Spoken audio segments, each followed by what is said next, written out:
ನಮಸ್ಕಾರ. ನನ್ನ ಹೆಸರು ಡಾಕ್ಟರ್ ವಿನಾಯಕ್ ಮುನಿರತ್ನಂ. ನಾನು ಇಲ್ಲಿ ನಮ್ಮ ಶ್ರೀಶಂಕರ ಕ್ಯಾನ್ಸರ್ ಹಾಸ್ಪಿಟಲಲ್ಲಿ ಮೆಡಿಕಲ್ ಆಂಕಾಲಜಿಸ್ಟ್ ಆಗಿ ಕೆಲಸ ಮಾಡ್ತಿದ್ದೇನೆ. ಇವತ್ತಿನ ಈ ಒಂದು ಕಾರ್ಯಕ್ರಮದಲ್ಲಿ ಆಂಕಾಲಜಿ ಬಗ್ಗೆ ಬೇಸಿಕ್ಸ್, ಅಂದರೆ ಈ ಆಂಕಾಲಜಿ, ಈ ಕ್ಯಾನ್ಸರ್ ರಿಲೇಟೆಡ್ ಇಶ್ಯೂಸ್ ಯಾವ ಕಾರಣಕ್ಕೆ ಬರುತ್ತೆ, ಅದನ್ನು ಯಾವ ಥರ ಪ್ರಿವೆಂಟ್ ಮಾಡ್ಬೋದು, ಅದ್ರ ಟ್ರೀಟ್ಮೆಂಟ್ ಆಪ್ಷನ್ಸ್ ಏನು, ಡಯಾಗ್ನೋಸಿಸ್ ಯಾವ ಥರ, ಸೊ ಇದ್ರ ಬಗ್ಗೆ ಒಂಚೂರು ಬೇಸಿಕ್ಕಾಗಿ ಮಾಹಿತಿಯನ್ನು ನೀಡ್ತೇನೆ ನಾನು. ಸೊ ಇವಾಗ ಕ್ಯಾನ್ಸರ್ದು ಮೇಯ್ನಾಗಿ ಇದನ್ನು ಮಾಡ್ತಾ ಇರೋ ಒಂದು ಕಾರಣ ಏನಂದರೆ, ಈ ಕ್ಯಾನ್ಸರ್ ಇನ್ಸಿಡೆನ್ಸ್ ಒಂದು ಲಾಸ್ಟ್ ಒಂದು 1.5-2 ಡೆಕೆಡ್ಸ್, ಒಂದು 15-20 ವರ್ಷಗಳಲ್ಲಿ ಒಂದು ಸ್ಥಿರವಾಗಿ ಆ ಒಂದು ಇನ್ಸಿಡೆನ್ಸ್ ಏನಿದೆ ಇಟ್ ಈಸ್ ಇನ್ಕ್ರೀಸಿಂಗ್. ಸೊ ಹಾಗಾಗಿ ನಮಗೆ ಇದ್ರ ಬಗ್ಗೆ ಅವೇರ್ನೆಸ್ ಅನ್ನೋದು ತುಂಬಾ ಮುಖ್ಯ. So basic few common causes ಏನು ಈ ಕ್ಯಾನ್ಸರ್ಗೆ ಅಂದರೆ, ಒಂದು ಹ್ಯಾಬಿಟ್ ರಿಲೇಟೆಡ್, ಅದು ಇದೆಲ್ಲ ನಿಮಗೆ ಆಲ್ರೆಡಿ ಗೊತ್ತೇ ಇದೆ. ಒಂದು ಟೊಬ್ಯಾಕೊ ರಿಲೇಟೆಡ್ ಆಗಿರ್ಬೋದು, ಟೊಬ್ಯಾಕೊ ರಿಲೇಟೆಡ್ ಪ್ರಾಡಕ್ಟ್ಸ್ ಆಗಿರ್ಬೋದು, ಎಕ್ಸೆಸಿವ್ ಆಲ್ಕೋಹಾಲ್ ಕನ್ಸಂಪ್ಷನ್ನು, ಮತ್ತು ಈ ವೈರಲ್ ಇನ್ಫೆಕ್ಷನ್ಸ್, ಕೆಲವೊಂದು ಈ hepatitis B virus, HPV virus, ಈ ಥರದ್ದೊಂದಿಷ್ಟು ಇನ್ಫೆಕ್ಷನ್ಸ್. ಆಮೇಲೆ ನಾರ್ಮಲ್ ಲೈಫ್ ಸ್ಟೈಲ್ ಬಂದ್ಬಿಟ್ಟು too much of over wait, obesity, sedentary life style, ಆಮೇಲೆ ಅನ್ಹೆಲ್ದಿ ಫುಡ್ ಹ್ಯಾಬಿಟ್ಸು, ಆ್ಯಂಡ್ ಲಾಸ್ಟಾಗಿ ಕೆಲವೊಂದು ಜೆನೆಟಿಕ್ ಇಶ್ಯೂಸಿಂದನೂ ಈ ಕ್ಯಾನ್ಸರ್ಸ್ ಬರ್ಬೋದು. ಸೊ ನಮಗೆ ಪ್ರಿವೆಂಟ್ ಮಾಡಬೇಕಂದ್ರೆ ಈ ಒಂದಿಷ್ಟು ಕಾರಣಗಳು ಏನಂತ ಗೊತ್ತಿದ್ದರೆ ಅದಕ್ಕೆ ತಕ್ಕಂಗೆ ನಾವು ಪ್ರಿವೆಂಟಿವ್ ಆಪ್ಷನ್ಸ್ ತೊಗೋಬೋದು.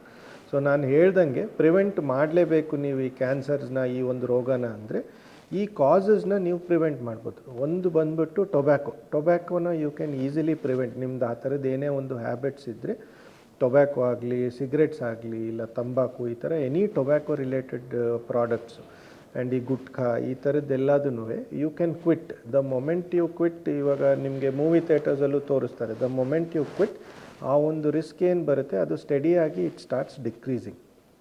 ಸೊ ಅದೊಂದು ಪ್ರಿವೆಂಟಿವ್ ಮೆಷರ್ ಅಂತ ಹೇಳ್ಬೋದು.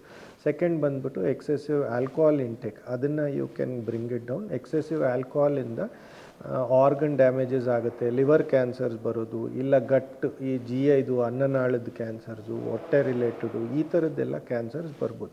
ಸೊ ಆ ಒಂದು ಸ್ಟೆಪ್ ತೊಗೋಬೋದು where you can prevent. Second, vaccination ಬಗ್ಗೆ ಎಲ್ಲರೂ ಕೇಳ್ತಾರೆ. ನಮಗೆ ವ್ಯಾಕ್ಸಿನೇಷನಲ್ಲಿ ಪ್ರಿವೆಂಟಿವ್ ವ್ಯಾಕ್ಸಿನ್ಸ್ ಬಂದ್ಬಿಟ್ಟು, ಒಂದು ಹೆಪಟೈಟಿಸ್ ವ್ಯಾಕ್ಸಿನ್, ಸೆಕೆಂಡ್ ಬಂದ್ಬಿಟ್ಟು HPV vaccine. So cervical cancers, anal malignancies, ಮತ್ತು ಓರೋಫ್ಯಾರಿಂಗ್ಸ್, ಈ ಬಾಯಿ ಮತ್ತು ಬಾಯಿ ಒಳಗಡೆ ಭಾಗ, ಆ್ಯಂಡ್ ನೇಸೋಫ್ಯಾರಿಂಗ್ಸು, ಈ ಒಂದು ಏರಿಯಾನಲ್ಲಿ it can be a preventive measure. So vaccines ಅಂದರೆ ಈ 2 ವ್ಯಾಕ್ಸಿನ್ಸ್ ತೊಗೋಬೋದು. And lifestyle changes, active lifestyle ಇದ್ದರೆ ಅಷ್ಟೊಂದು ಇಟ್ ಈಸ್ ಬೆನಿಫಿಷಿಯಲ್ ನಮಗೆ. ಈ ಒಂದು ಇದೇ ಒಂದು ಕ್ಯಾನ್ಸರ್ ಅಲ್ಲ, ಹಲವಾರು ಬೇರೆ ಥರದ್ದು ರೋಗಗಳನ್ನು ಇಟ್ ವಿಲ್ ಪ್ರಿವೆಂಟ್. ಡಯಾಬಿಟಿಸ್ ಆಗಿರ್ಬೋದು, ಹೈಪರ್ ಟೆನ್ಷನು, ಮತ್ತು ಈ normal obesity related issues, gut related issues, ಇದನ್ನೆಲ್ಲನೂ we can prevent by having good physical activity. So that is one way of preventing. In second ಬಂದ್ಬಿಟ್ಟು ಫುಡ್ ಹ್ಯಾಬಿಟ್ಸ್. ನಮಗೆ ಈ ಒಂದು cancer preventive foods ಅಂತಲೇ ಇವಾಗ they are promoting. So mainly cancer preventive foods ಅಂತ ಏನಿಲ್ಲ, it is just a healthy diet ಅಷ್ಟೇ. It should be good fibre content ಚೆನ್ನಾಗಿರಬೇಕು, sugar products, carbohydrate should be less, protein content should be more, and ಈ red meat, processed foods, fast foods, excessive oily food, fat content ಹೆಚ್ಚಿಗೆ ಇರೋದು, ಇದನ್ನೆಲ್ಲ you can prevent. So mainly ಒಂದು physical activity ಇರಬೇಕು and healthy food habits ಇರಬೇಕು. So mainly lifestyle related changes ಮಾಡಿದರೆ to a large extent you can prevent cancers.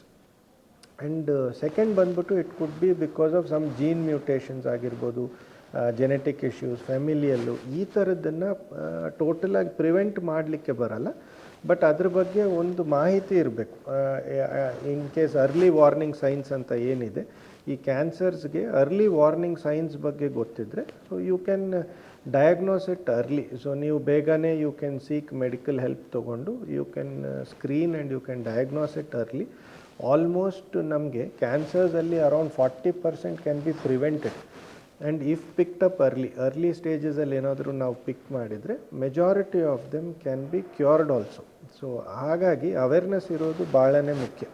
So mainly ಈ warning science ಏನಂದರೆ ಸ್ಪೆಸಿಫಿಕ್ಕಾಗಿ ಕ್ಯಾನ್ಸರ್ಗೆ ಅಂತ ಅಲ್ಲ, ಸೊ ಈಚ್ ಕ್ಯಾನ್ಸರ್ಗೆ ಒಂದು ಬೇರೆ ಥರದ್ದೊಂದು ವಾರ್ನಿಂಗ್ ಸೈನ್ ಇರುತ್ತೆ. ಇವಾಗ ಫಾರ್ ಎಕ್ಸಾಂಪಲ್ ಬ್ರೆಸ್ಟ್ ಕ್ಯಾನ್ಸರ್ ಅಂದ್ಕೊಳ್ಳಿ. ಬ್ರೆಸ್ಟ್ ಕ್ಯಾನ್ಸರ್, ಸ್ತನದ ಕ್ಯಾನ್ಸರ್ಸ್ ಇದ್ದರೆ ಆ ಒಂದು ಭಾಗದಲ್ಲಿ ಏನಾದರೂ ಒಂದು ಚಿಕ್ಕ ಗಡ್ಡೆ ಥರ ಕಾಣಿಸ್ಬೋದು. ಇಲ್ಲಾಂದರೆ ಏನಾದರೂ ಆ ಗಡ್ಡೆ ಮೇಲಿನ ಭಾಗದಲ್ಲಿ ಸ್ಕಿನ್ ರಿಲೇಟೆಡ್ ಚೇಂಜಸು, ಇಲ್ಲ ಡಾರ್ಕ್ನಿಂಗ್ ಆಗಿರ್ಬೋದು, ಇಲ್ಲ ನಿಪ್ಪಲ್ ಹತ್ರ ಏನಾದರೂ ಇಶ್ಯೂಸ್ ಬರೋದು, ಆರ್ ನಿಪ್ಪಲ್ ಡಿಸ್ಚಾರ್ಜು, ಈ ಥರ ಸಮಥಿಂಗ್ ಅನ್ಯೂಶಲ್, ನಾರ್ಮಲ್ ಆಗಿ ಇರಲಾರ್ದಂಗೆ ಏನಾದರೂ ನಿಮಗೆ ಹೊಸದಾಗಿ ಆ ಥರದ್ದು ಏನಾದರೂ ಕಾಣಿಸ್ಕೊಂಡ್ರೆ ಅದಕ್ಕೆ you have to seek medical help. ಸ್ವಲ್ಪ ಬೇಗನೆ ಡಾಕ್ಟ್ರ್ ಹತ್ರ ಹೋಗ್ಬಿಟ್ಟು ಚೆಕ್ ಮಾಡಿಸಿ ಸ್ಕ್ರೀನ್ ಮಾಡಿಸಿದರೆ it will be picked up early.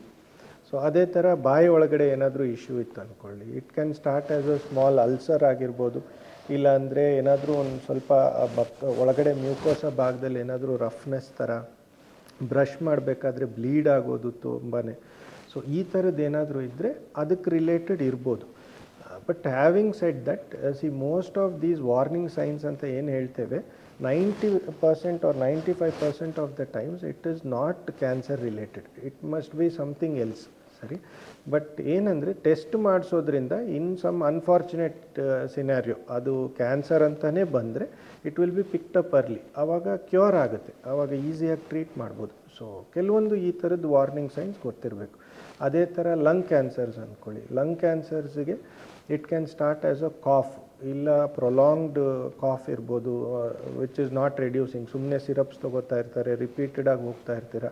So ಆ ಥರದ್ದು ಏನಾದರೂ ನಿಮಗೆ ಸಿಂಪ್ಟಮ್ಸ್ ಇದ್ದರೆ ಯು ಕ್ಯಾನ್ ಡೂ ಒಂದು ಸಿಂಪಲ್ ಚೆಸ್ಟ್ ಎಕ್ಸ್ರೇ ಮಾಡಿ ನೋಡ್ಬೋದು, ಇಲ್ಲ ಲೋ ಡೋಸ್ CT ಸ್ಕ್ಯಾನ್ಸ್ ಮಾಡಿ ನೋಡ್ಬೋದು, ಈ ಥರ. ಸೊ ಎನಿ ಸಿಂಪ್ಟಮ್, ಇವಾಗ ಅನ್ನನಾಳದ ಕ್ಯಾನ್ಸರ್ಸ್ ಅಂದ್ಕೊಳ್ಳಿ. ಸೊ ಊಟ ಮಾಡಬೇಕಾದ್ರೆ ಸ್ವಲ್ಪ ಅಸಿಡಿಟಿ ಅಂತ, ತುಂಬ ಜನರು ಅಸಿಡಿಟಿ ಅಂತ ಹಾಗೇ ಟ್ರೀಟ್ ಮಾಡ್ಕೋತಾನೆ ಹೋಗ್ತಾರೆ, ಓವರ್ ದ ಕೌಂಟರ್ ಆ್ಯಂಟಾಸಿಡ್ಸ್ ತೊಗೋತಾರೆ, ಪ್ಯಾನ್ ಟ್ಯಾಬ್ಲೆಟು ಈ ಥರದ್ದೆಲ್ಲ ತೊಗೊಂಡು ನಿಗ್ಲೆಕ್ಟ್ ಮಾಡ್ತಾ ಇರ್ತಾರೆ. So it can start as a simple acidity, ಇಲ್ಲ ಊಟ ಮಾಡಿದ ತಕ್ಷಣ ಏನೋ ಒಂದು ಹೊಟ್ಟೆ ಹತ್ರ ಉರಿ ಅನಿಸೋದು, ಇಲ್ಲ ಏನೋ ಒಂದು ಥರದ್ದು ನೋವು, ಈ ಥರ ಇರುತ್ತೆ. ಅದನ್ನು ಟ್ಯಾಬ್ಲೆಟ್ ತೊಗೊಂಡು ನಿಗ್ಲೆಕ್ಟ್ ಮಾಡ್ತಾ ಇರ್ತಾರೆ, ಬಿಕಾಸ್ ಎವ್ರಿಬಡಿ ಈಸ್ ಬ್ಯುಸಿ, ಅವ್ರದ್ದು ಏನೋ ಒಂದು ಕೆಲಸಗಳಲ್ಲಿ ಇದನ್ನು ನಿಗ್ಲೆಕ್ಟ್ ಮಾಡ್ತಾರೆ. ಸೊ ಅದನ್ನು ಮಾಡಬೇಡಿ. ಸೊ ಈಚ್ ಕ್ಯಾನ್ಸರ್ ಬಂದ್ಬಿಟ್ಟು ಆ ಒಂದು ಭಾಗಕ್ಕೆ ಏನು ರಿಲೇಟೆಡ್ ಇರುತ್ತೋ ಆ ಥರದ್ದೊಂದು ಅರ್ಲಿ ವಾರ್ನಿಂಗ್ ಸೈನ್ ಥರ ಕಾಣಿಸ್ಕೊಳ್ಳುತ್ತೆ.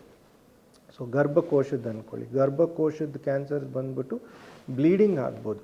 ಇವಾಗ ಎಷ್ಟೊಂದು ಮಹಿಳೆಯರಿಗೆ ಮಂತ್ಲಿ ಸೈಕಲ್ಸು ಸ್ಟಾಪ್ ಆಗಿರುತ್ತೆ, ಆಮೇಲೆ ಒಂದು 50-60 ವರ್ಷ ಏಜಲ್ಲಿ ಸಡನ್ನಾಗಿ ಅವ್ರಿಗೆ ಏನೋ ಒಂದು ಬ್ಲೀಡಿಂಗ್ ಕಾಣಿಸ್ಕೊಳ್ಳೋದು, ಇಲ್ಲ ಒಂದು ಅಬ್ನಾರ್ಮಲ್ ಡಿಸ್ಚಾರ್ಜ್ ಆಗಿರಲಿ, ಫೌಲ್ ಸ್ಮೆಲ್ಲಿಂಗ್, ಒಂದು ಸ್ವಲ್ಪ ಬ್ಯಾಡ್ ಸ್ಮೆಲ್ ಇರೋವಂಥ ಡಿಸ್ಚಾರ್ಜು, ಈ ಥರದ್ದು ಏನಾದರೂ ಬಂದರೆ that is also warning sign. ಅದು it may be just an infection, but ಅದನ್ನೆಲ್ಲ ನೀವು ಚೆಕ್ ಮಾಡಿಸ್ಬೇಕು. ಸೊ ಈ ಥರದ್ದೊಂದು ಕೆಲವೊಂದು signs and symptoms of cancer ಗೊತ್ತಿದ್ದರೆ ನೀವು you can go and diagnose it early. So ಆವಾಗ ಮೋಸ್ಟ್ ಆಫ್ ದೀಸ್ ಕೇಸಸ್, ನಾನು ಹೇಳ್ದಂಗೆ most of these symptoms 95% are not cancer related, but ಏನೋ ಒಂದು 5% some unfortunate scenario if it is, ಆವಾಗ it will get picked up early. So ಹಾಗಾಗಿ almost 80-90% of cases in early stage ನಮಗೆ we can easily treat and cure them. So ಇವಾಗ ನಾನು ಹೇಳ್ದಂಗೆ unfortunate ಆಗಿ if it gets diagnosed ಅಂದ್ಕೊಳ್ಳಿ, so in case ನಾವು ಕ್ಯಾನ್ಸರ್ನೇ ಡಯಾಗ್ನೋಸ್ ಮಾಡಬೇಕಂದ್ರೆ, so there are few things. ಒಂದು, ನಮಗೆ ಆ ಜಾಗದಲ್ಲಿ ಯಾವ ಭಾಗದಲ್ಲಿ ಇದು ಎಫೆಕ್ಟ್ ಆಗಿದೆ ಆ ಭಾಗನ ನಾವು we will have to see. So ಅದಕ್ಕೆ ತಕ್ಕಂಗೆ ಒಂದಿಷ್ಟು ಸ್ಕ್ಯಾನ್ಸ್ ಮಾಡಿ ನೋಡ್ತೇವೆ. ಸ್ಕ್ಯಾನ್ ಮಾಡೋ ಕಾರಣ ಏನಂದರೆ, ಒಂದು ಬಂದ್ಬಿಟ್ಟು ಯಾವ ಭಾಗದಲ್ಲಿ ಎಷ್ಟರ ಮಟ್ಟಿಗೆ ಅದು ಎಫೆಕ್ಟ್ ಆಗಿದೆ ಅಂತ ನೋಡಬೇಕು. ಸೊ ನಮಗೆ ಅದರದ್ದು ಸ್ಟೇಜ್ ಏನು ಅಂತ ಒಂದು ಅಂದಾಜಾಗಿ we will come to know ಯಾವ ಸ್ಟೇಜಲ್ಲಿ ಇರ್ಬೋದು ಇದು ಅಂತ. ಆ್ಯಂಡ್ ಅದಾದ ನಂತರ ಅದನ್ನು ಅಪ್ರೋಚ್ ಮಾಡಿಬಿಟ್ಟು ಆ ಕ್ಯಾನ್ಸರ್ದು ಒಂದು ಚಿಕ್ಕ ಭಾಗ, ಒಂದು ಚಿಕ್ಕ ಪೀಸ್ ತೆಗೆದುಬಿಟ್ಟು ಅದನ್ನು ಟೆಸ್ಟ್ ಮಾಡಬೇಕು. ಅದನ್ನು ಟಿಶ್ಯೂ ಡಯಾಗ್ನೋಸಿಸ್ ಅಂತ ಹೇಳ್ತೇವೆ. ಸೊ ಅದರಲ್ಲಿ ನಮಗೆ ಯಾವ ಥರದ್ದು ಕ್ಯಾನ್ಸರ್ ಅಂತ ಗೊತ್ತಾಗುತ್ತೆ. ಸೊ ಒನ್ ಇಸ್ ಯಾವ ಥರದ್ದು ಕ್ಯಾನ್ಸರ್ ಗೊತ್ತಾಗುತ್ತೆ, ಸೆಕೆಂಡ್ ಸ್ಕ್ಯಾನ್ಸಿಂದ ನಮಗೆ ಸ್ಟೇಜ್ ಏನು ಅನ್ನೋದನ್ನು ಗೊತ್ತಾಗುತ್ತೆ. ಸೊ ಇವಾಗ ಯಾವ ಥರದ್ದು ಕ್ಯಾನ್ಸರು ಸ್ಟೇಜು ಇದು ಗೊತ್ತಾದ ನಂತರ ಅದನ್ನು ಯಾವ ಥರ ಟ್ರೀಟ್ ಮಾಡಬೇಕು ಅನ್ನೋದನ್ನು I will tell you. But ನಮಗೆ ಡಯಾಗ್ನೋಸಿಸ್ಗೆ ಮೇನ್ಲಿ ಒನ್ ಸ್ಕ್ಯಾನ್, ಸೆಕೆಂಡ್ ಬಂದ್ಬಿಟ್ಟು ಟಿಶ್ಯೂ ಡಯಾಗ್ನೋಸಿಸ್, ಆ್ಯಂಡ್ ಸ್ಕ್ಯಾನ್ಸಲ್ಲಿ ಪೆಟ್ ಸ್ಕ್ಯಾನ್ ಅಂತ ಒಂದು ಮಾಡ್ತೇವೆ. ಕೆಲವೊಬ್ಬರು ಕೇಳ್ತಾರೆ ಏನಿದು PET scan, PET CT scan ಅಂದರೆ ಏನಂತ.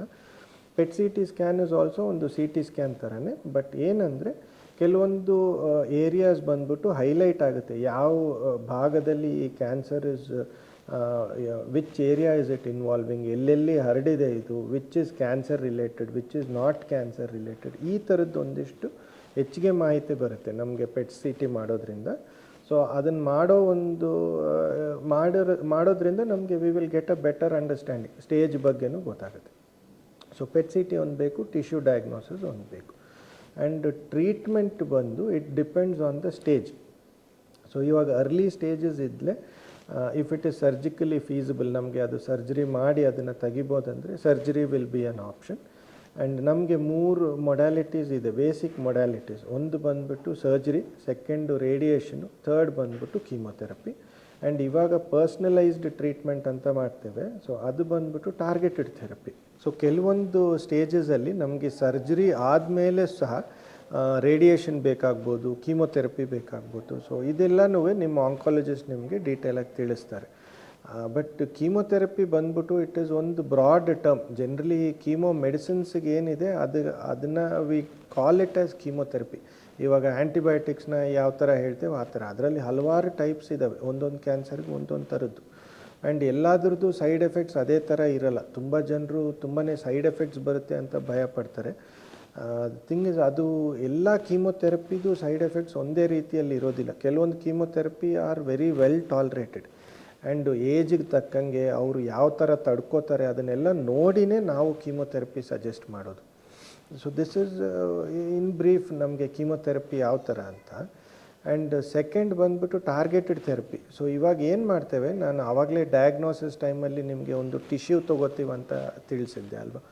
ಸೊ ಆ ಟಿಶ್ಯೂನ ನಾವು ಫರ್ದರ್ ಜೀನ್ ಟೆಸ್ಟಿಂಗ್ ಅಂತ ಮಾಡ್ತೇವೆ. ಫರ್ದರ್ ಜೀನ್ ಟೆಸ್ಟಿಂಗ್ ಅಂತ ಮಾಡಿಬಿಟ್ಟು ಆ ಸೆಲ್ ಏನಿದೆ, ಕ್ಯಾನ್ಸರ್ ಸೆಲ್, ಅದನ್ನು ನೋಡಿ ಅದ್ರ ಮೇಲೆ ಏನಾದರೂ ಟಾರ್ಗೆಟ್ಸ್ ಇದ್ದಾವ, ಇಲ್ಲ ನಾವು ಅದನ್ನೇನಾದರೂ ಸ್ಪೆಸಿಫಿಕ್ಕಾಗಿ ಟಾರ್ಗೆಟ್ ಮಾಡ್ಬೋದಾ ಅನ್ನೋ ಒಂದು ಉದ್ದೇಶದಲ್ಲಿ ಮಾಡೋದು ಈ ಟೆಸ್ಟನ್ನ.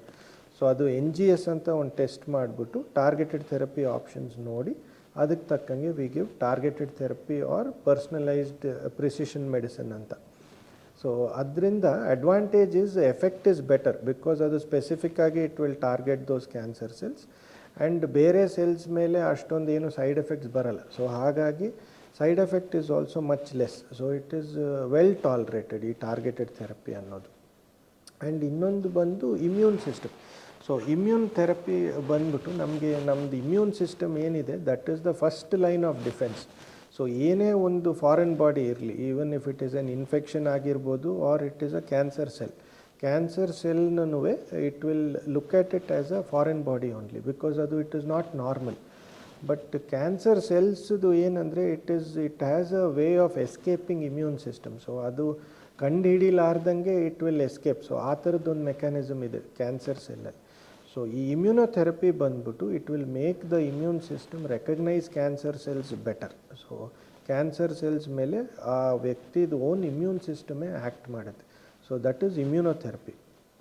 ಸೊ ಹಾಗಾಗಿ another reason is if you have a healthy lifestyle and ಒಳ್ಳೆ ಫುಡ್ ಹ್ಯಾಬಿಟ್ಸು ಇದೆಲ್ಲ ಇದ್ದರೆ even the immune system is also very robust. So ಅವಾಗ ಏನಾಗುತ್ತೆ, ಈ ಥರದ ಇನ್ಫೆಕ್ಷನ್ಸ್ ಆಗಿರ್ಬೋದು, ಕ್ಯಾನ್ಸರ್ಸ್ ಆಗಿರ್ಬೋದು, ಅದನ್ನೂ it will prevent to a large extent. So ಆ ಥರನೂ immune system is very important. So ಈ ಒಂದು ಕಾರ್ಯಕ್ರಮದ ಒಂದಿಷ್ಟು ಮಾಹಿತಿ ನಿಮ್ಗೆಲ್ಲರಿಗೂ ತಲುಪಿದೆ ಅಂದ್ಕೋತೇನೆ. So I hope it is useful. So ನಿಮ್ಗೆ ಏನಾದರೂ ಹೆಚ್ಚಿಗೆ ಮಾಹಿತಿ ಬೇಕಾಯಿತು, ಇಲ್ಲಾಂದರೆ ನಿಮ್ಗೆ ಏನೇ ಡೌಟ್ಸ್ ಇದ್ದರೂ ನೀವು ನಮ್ಮನ್ನು ಎನಿ ಟೈಮ್ ಇಲ್ಲಿ ಹಾಸ್ಪಿಟಲಲ್ಲಿ ಬಂದು ಭೇಟಿ ಮಾಡಿಬಿಟ್ಟು you can clear all your doubts. So thank you, ಧನ್ಯವಾದ.